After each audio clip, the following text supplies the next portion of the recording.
Born in the final years of the 15th century in Schwäbisch Hall in Germany, and a furrier by trade, Hoffmann identified with the Lutheran Reform movement, and by 1523 was working as a lay preacher in Livonia until expelled by the Teutonic Knights. After a meeting with Luther in Wittenberg in 1525, he moved to Dorpat, where his strident anti-clericalism and message of social justice made him popular with the poor in the city, but caused him to fall out with his Lutheran colleagues. He went to Stockholm as a Lutheran missionary and again stirred up controversy, moving on to Schleswig-Holstein in 1527. In this Lutheran period, there was already evidence of traits that would soon take him along a more radical path. Although ostensibly a Lutheran, he was probably influenced as much by Karlstadt and the German medieval mystical tradition. His more positive anthropology and teaching about Gelassenheit, yieldedness, means that he sat uncomfortably with certain central Lutheran tenets. His later emphasis on the work of the Holy Spirit was already apparent in this period. His interest in eschatology and apocalyptic was also already evident in his writings in this period.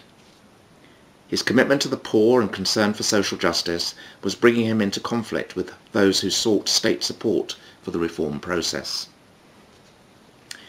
In Schleswig-Holstein he turned decisively away from the Lutheran party and adopted a Zwinglian position on communion, branding his erstwhile colleagues as false prophets.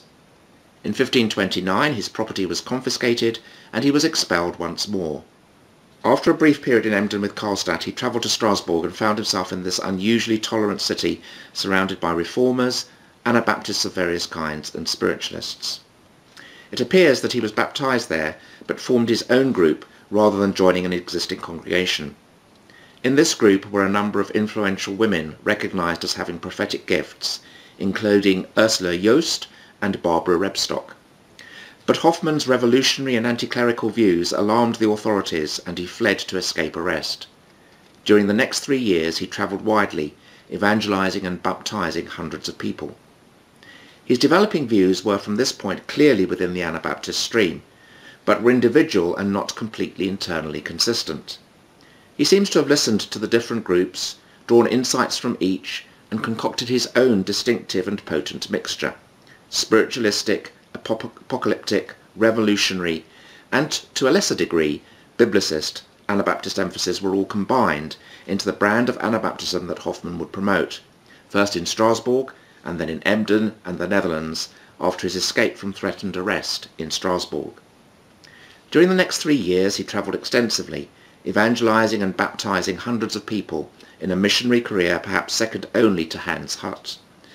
Dutch Anabaptism, built on the foundations laid by the sacramentarian controversy, owed its growth and dissemination to the energetic missionary work of Hoffmann, and owed its distinctive character and some of its weaknesses to Hoffmann's theological eclecticism and ambiguity. Among Hoffmann's distinctive teachings were the following: an apparently monophysite Christology that, while not identical to that propounded by the spiritualist Caspar Schwenkfeld, owed much to his influence.